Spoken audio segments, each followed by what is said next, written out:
നമുക്ക് ഇലക്ട്രോലിറ്റിക് സെല്ലിനെ പറ്റി കുറച്ച് കൂടുതൽ പഠിക്കാം. ഗാൽവാനിക് സെല്ലിൽ ഒരു റിയാക്ഷൻ സ്വയം നടന്നു. അതിൽ നിന്ന് നമുക്ക് ഇലക്ട്രിസിറ്റി കിട്ടി. ഇലക്ട്രോലിറ്റിക് സെൽ ഇതിന്റെ നേരെ തിരിച്ചാണ് പ്രവർത്തിക്കുന്നത്. ഇവിടെ നമ്മൾ പുറത്തുനിന്ന് ഇലക്ട്രിസിറ്റി കൊടുത്ത് സ്വയം നടക്കാത്ത ഒരു റിയാക്ഷനെ നിർബന്ധിച്ച് നടത്തുന്നു. ഇവിടെ ഒരു സ്വാഭാവിക സംശയം വരും. ഗാൽവാനിക് സെൽ റിയാക്ഷൻ സ്വയം നടന്നെങ്കിൽ എന്തുകൊണ്ട് ചില റിയാക്ഷനുകൾ സ്വയം നടക്കുന്നില്ല? ഇതിന് ഉത്തരം നമ്മൾ നേരത്തെ പഠിച്ച റിയാക്ടിവിറ്റിയിലാണ്. സിങ്ക് കോപ്പറിനേക്കാൾ കൂടുതൽ റിയാക്റ്റീവാണ്. അതായത് സിങ്ക് ഇലക്ട്രോൺ വിട്ടുകൊടുക്കാൻ കൂടുതൽ തയ്യാറാണ്. അതുകൊണ്ട് ഇലക്ട്രോൺ സ്വാഭാവികമായി സിങ്കിൽ നിന്ന് കോപ്പറിലേക്ക് പോകും. ഈ സ്വാഭാവിക ദിശയിലേക്ക് പോകുമ്പോൾ റിയാക്ഷൻ സ്വയം നടക്കും. ഇതിനെ സ്പോണ്ടേനിയസ് റിയാക്ഷൻ എന്ന് നമ്മൾ വിളിച്ചു. ഇനി നേരെ തിരിച്ച് ചിന്തിക്കാം. കോപ്പറിൽ നിന്ന് ഇലക്ട്രോണുകളെ തിരിച്ച് സിങ്കിലേക്ക് കൊണ്ടുപോകണം എന്ന് കരുതുക. ഇത് സ്വാഭാവിക ദിശയ്ക്ക് നേരെ എതിരാണ്. കാരണം കോപ്പറിന് ഇലക്ട്രോൺ വിട്ടുകൊടുക്കാൻ താൽപ്പര്യമില്ല. അതുകൊണ്ട് ഈ എതിർ ദിശയിലുള്ള റിയാക്ഷൻ ഒരിക്കലും സ്വയം നടക്കില്ല.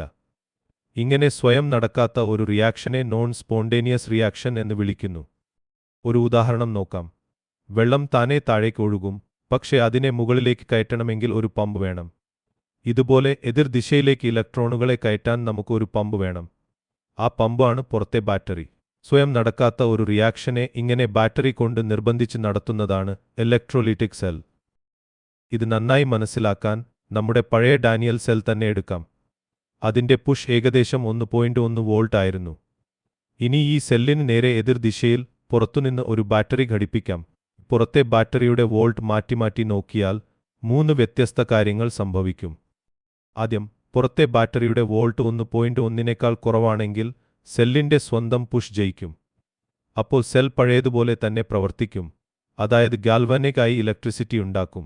ഇനി പുറത്തെ വോൾട്ട് കൃത്യം 1.1 ആക്കിയാൽ 2 പുഷും തുല്യമായി പരസ്പരം ക്യാൻസൽ ചെയ്യും. അപ്പോൾ ഇലക്ട്രോൺ ഒഴുക്ക് 0 ഒരു റിയാക്ഷനും നടക്കില്ല. ഇനി പുറത്തെ വോൾട്ട് 1.1നേക്കാൾ കൂടുതലാക്കിയാൽ പുറത്തെ ബാറ്ററി ജയിക്കും. ഇപ്പോൾ ഇലക്ട്രോണുകൾ നേരെ തിരിച്ച് ഒഴുകാൻ തുടങ്ങും. റിയാക്ഷനും തിരിച്ചു നടക്കും. അതായത് ഇതേ സെൽ ഇപ്പോൾ ഒരു ഇലക്ട്രോലിറ്റിക് സെൽ ആയി മാറി. ഒരേ സെൽ തന്നെ പുറത്തെ വോൾട്ട് അനുസരിച്ച് ഗാൽവാനിക്കും ഇലക്ട്രോലിറ്റിക്കും ആകാമെന്നതാണ് ഇവിടത്തെ വലിയ ആശയം. ഇനി ഇലക്ട്രോലിറ്റിക് സെല്ലിന്റെ രൂപം പതുക്കെ നോക്കാം. ഒരു പാത്രത്തിൽ ഒരു സൊല്യൂഷൻ അല്ലെങ്കിൽ ഉരുക്കിയ ഒരു സാൾട്ട് ഉണ്ട്. ഇതിൽ 2 ഇലക്ട്രോഡുകൾ മുക്കിവച്ചിരിക്കുന്നു. 2 ഇലക്ട്രോഡുകളെയും പുറത്തുള്ള ഒരു ബാറ്ററിയുമായി ഒരു വയർ കൊണ്ട് ബന്ധിപ്പിക്കുന്നു. പുറത്തെ ബാറ്ററിയാണ് ഗാൽവാനിക് സെല്ലിൽ നിന്ന് ഇതിനെ വ്യത്യസ്തമാക്കുന്നത്. ഗാൽവാനിക്കൽ ബാറ്ററി ഉണ്ടായിരുന്നില്ല. ഇവിടെ ബാറ്ററിയാണ് എല്ലാം നയിക്കുന്നത്. ബാറ്ററി എങ്ങനെയാണ് ഇത് ചെയ്യുന്നത് എന്ന് നോക്കാം. ബാറ്ററിയുടെ നെഗറ്റീവ് അറ്റം അതിനോട് ചേർന്ന ഇലക്ട്രോഡിലേക്ക് ഇലക്ട്രോണുകളെ തള്ളിക്കയറ്റുന്നു. ഇലക്ട്രോൺ കൂടിയ ആ ഇലക്ട്രോഡിൽ വെച്ച് സൊല്യൂഷനിലെ പോസിറ്റീവ് അയോണുകൾ ഇലക്ട്രോൺ വാങ്ങുന്നു. അതായത് റിഡക്ഷൻ നടക്കുന്നു. ബാറ്ററിയുടെ പോസിറ്റീവ് അറ്റം മറ്റേ ഇലക്ട്രോഡിൽ നിന്ന് ഇലക്ട്രോണുകളെ വലിച്ചെടുക്കുന്നു. ഇവിടെ ഓക്സിഡേഷൻ നടക്കുന്നു.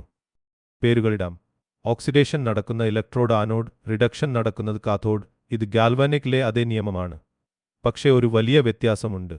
Galvanic cell anode negative, cathode positive ആയിരുന്നു. ഇലക്ട്രോലിറ്റിക് സെൽ ഇത് നേരെ തിരിച്ചാണ്. ഇവിടെ ആനോഡ് പോസിറ്റീവ്, കാഥോഡ് നെഗറ്റീവ്. കാരണം ഇവിടെ ചാർജ് തീരുമാനിക്കുന്നത് പുറത്തെ ബാറ്ററിയാണ്. പക്ഷെ ഒരു കാര്യം എപ്പോഴും ഒരുപോലെ, ഓക്സിഡേഷൻ എപ്പോഴും ആനോഡിൽ, റിഡക്ഷൻ എപ്പോഴും കാഥോഡിൽ. പുറത്തുനിന്ന് ഇലക്ട്രിസിറ്റി കൊടുത്ത് സ്വയം നടക്കാത്ത ഒരു റിയാക്ഷനെ നടത്തുന്ന ഈ ഉപകരണത്തെ ഇലക്ട്രോലിറ്റിക് സെൽ എന്ന് വിളിക്കുന്നു. ഈ പ്രക്രിയയെ ഇലക്ട്രോലിസിസ് എന്നും വിളിക്കുന്നു. An electrolytic cell is a device that uses electrical energy to drive a non-spontaneous redox reaction. This process is called electrolysis. ഇവിടെ ഒരു ന്യായമായ സംശയം വരാം. ഇലക്ട്രിസിറ്റി ഉണ്ടാക്കുന്ന ഗാൽവാനിക് സെല്ലിന് ഉപയോഗം മനസ്സിലായി. പക്ഷേ ഇലക്ട്രിസിറ്റി ചെലവാക്കുന്ന ഒരു സെൽ എന്തിനാണ്? ഉത്തരം ലളിതമാണ്. ചിലപ്പോൾ നമുക്ക് വേണ്ടത് ഇലക്ട്രിസിറ്റി അല്ല, മറിച്ച് ആ റിയാക്ഷൻ ഉണ്ടാക്കുന്ന ഒരു സാധനമാണ്. ഉദാഹരണത്തിന് ഒരു ലോഹം, അല്ലെങ്കിൽ ഒരു ഗ്യാസ്, അല്ലെങ്കിൽ ഒരു പൂശൽ, അല്ലെങ്കിൽ നമുക്ക് ഊർജം പിന്നീട് ഉപയോഗിക്കാൻ ശേഖരിച്ചു വെക്കണം. ഏറ്റവും പരിചയമുള്ള ഉദാഹരണം ഒരു റീചാർജബിൾ ബാറ്ററിയാണ്. ഫോൺ ഉപയോഗിക്കുമ്പോൾ ബാറ്ററിക്കുള്ളിലെ റിയാക്ഷൻ സ്വയം നടന്ന് ഇലക്ട്രിസിറ്റി തരുന്നു. അപ്പോൾ അത് ഗാൽവാനിക് ആയി പ്രവർത്തിക്കുന്നു. ഫോൺ ചാർജ് ചെയ്യുമ്പോൾ പുറത്തെ കറണ്ട് ഉപയോഗിച്ച് അതേ റിയാക്ഷനെ തിരിച്ച് നടത്തി ഊർജം വീണ്ടും ശേഖരിക്കുന്നു. അപ്പോൾ അത് ഇലക്ട്രോലിറ്റിക് ആയി പ്രവർത്തിക്കുന്നു. അതായത് ഒരേ ബാറ്ററി ഉപയോഗിക്കുമ്പോൾ ഗാൽവാനിക്, ചാർജ് ചെയ്യുമ്പോൾ electrolytic.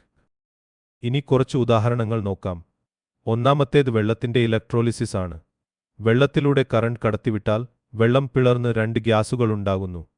കാഥോഡിൽ hydrogen gas, ആനോഡിൽ oxygen gas.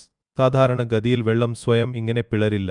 Electricity കൊടുത്താണ് നമ്മൾ ഇത് നടത്തുന്നത്. അതുകൊണ്ട് ഇത് ഒരു നോൺ സ്പോണ്ടേനിയസ് റിയാക്ഷൻ ആണ്.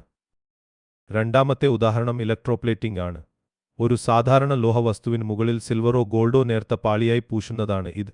പൂശേണ്ട വസ്തു, ഉദാഹരണത്തിന് ഒരു സ്പൂൺ, കാഥോഡ് ആക്കുന്നു. ശുദ്ധമായ ഒരു സിൽവർ ബാർ ആനോഡ് ആക്കുന്നു. സിൽവർ പ്ലസ് അയോണുകൾ ഉള്ള ഒരു സൊല്യൂഷനിൽ ഇവ രണ്ടും മുക്കിവെക്കുന്നു. കറന്റ് കൊടുക്കുമ്പോൾ എന്ത് നടക്കുന്നു എന്ന് നോക്കാം. കാഥോഡിൽ, അതായത് സ്പൂണിൽ, സൊല്യൂഷനിലെ ഒരു സിൽവർ പ്ലസ് അയോൺ വന്ന് ബാറ്ററി തള്ളിയ ഒരു ഇലക്ട്രോൺ വാങ്ങി ഒരു ന്യൂട്രൽ സിൽവർ ആറ്റമായി മാറുന്നു. സിൽവർ ആറ്റം സ്പൂണിന്റെ പുറത്ത് അടിഞ്ഞുകൂടുന്നു.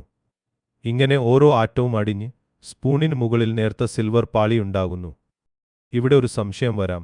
സൊല്യൂഷനിലെ സിൽവർ പ്ലസ് ഇങ്ങനെ തീർന്നുപോകില്ലേ? ഇല്ല, കാരണം ആനോഡ് ആ കുറവ് നികത്തുന്നു. നോഡിലെ, അതായത് ശുദ്ധമായ സിൽവർ ബാറിലെ ഒരു സിൽവർ ആറ്റം ഒരു ഇലക്ട്രോൺ വിട്ടുകൊടുത്ത് സിൽവർ പ്ലസ് ആയി സൊല്യൂഷനിലേക്ക് ഇറങ്ങുന്നു. ആ ഇലക്ട്രോൺ ബാറ്ററി വലിച്ചെടുക്കുന്നു. അതായത് സിൽവർ ആനോഡ് ബാറിൽ നിന്ന് സൊല്യൂഷനിലേക്ക്, സൊല്യൂഷനിൽ നിന്ന് സ്പൂണിലേക്ക് എന്നിങ്ങനെ പതുക്കെ കൊണ്ടുപോകപ്പെടുന്നു. ആനോഡ് ബാർ ചെറുതാകുന്നു. സ്പൂൺ സിൽവർ പൂശി തിളങ്ങുന്നു. മൂന്നാമത്തെ ഉദാഹരണം ലോഹങ്ങൾ വേർതിരിച്ചെടുക്കാനും ശുദ്ധീകരിക്കാനുമാണ്. അലൂമിനിയം പോലുള്ള ലോഹങ്ങൾ അവയുടെ സാൾട്ടിൽ നിന്ന് വേർതിരിച്ചെടുക്കുന്നത് ഇലക്ട്രോലിസിസ് വഴിയാണ്. ഇതുപോലെ അശുദ്ധമായ കോപ്പറിനെ ശുദ്ധമായ കോപ്പർ ആക്കി മാറ്റുന്നതും ഇതേ രീതിയിലാണ്. അശുദ്ധ കോപ്പർ ആനോഡ്, ശുദ്ധ കോപ്പർ കാഥോഡ്, കോപ്പർ സൊല്യൂഷനിലൂടെ ശുദ്ധമായി മാറുന്നു. അതായത് നമ്മൾ ദിവസവും ഉപയോഗിക്കുന്ന പല ലോഹങ്ങളും ഉണ്ടാകുന്നതിന്റെ പിന്നിൽ ഇലക്ട്രോലിറ്റിക് സെൽ ആണ്. ഒന്ന് ഓർത്തുനോക്കാം. സ്വയം നടക്കുന്ന റിയാക്ഷൻ ഇലക്ട്രിസിറ്റി തരുന്നു. അത് ഗാൽവാനിക്. സ്വയം നടക്കാത്ത റിയാക്ഷനെ പുറത്തെ ബാറ്ററി കൊണ്ട് നടത്തുന്നു. അത് ഇലക്ട്രോലിറ്റിക്. റേ ഡാനിയൽ സെൽ പുറത്തെ വോൾട്ട് 1.1 കൂടിയാൽ തിരിച്ച് ഇലക്ട്രോലിറ്റിക് ആകും. ഓക്സിഡേഷൻ എപ്പോഴും ആനോഡിൽ, ഇലക്ട്രോലിറ്റിക്കൽ ആനോഡ് പോസിറ്റീവ്, കാഥോഡ് നെഗറ്റീവ്. ഉദാഹരണങ്ങൾ: വെള്ളത്തിന്റെ ഇലക്ട്രോലിസിസ്, ഇലക്ട്രോപ്ലേറ്റിംഗ്, ലോഹങ്ങൾ വേർതിരിക്കൽ. അതായത് ഗാൽവാനിക് സെൽ ഇലക്ട്രിസിറ്റി ഉണ്ടാക്കുന്നു. ഇലക്ട്രോലിറ്റിക് സെൽ ഇലക്ട്രിസിറ്റി ഉപയോഗിച്ച് ജോലി ചെയ്യുന്നു. ഫോൺ ചാർജ് ചെയ്യുന്നതും സിൽവർ പൂശുന്നതും ലോഹങ്ങൾ ഉണ്ടാക്കുന്നതും ഇതേ തത്വത്തിലാണ്. വീഡിയോ ഇഷ്ടപ്പെട്ടെങ്കിൽ ലൈക്ക് ചെയ്യാനും സബ്സ്ക്രൈബ് ചെയ്യാനും മറക്കരുത്.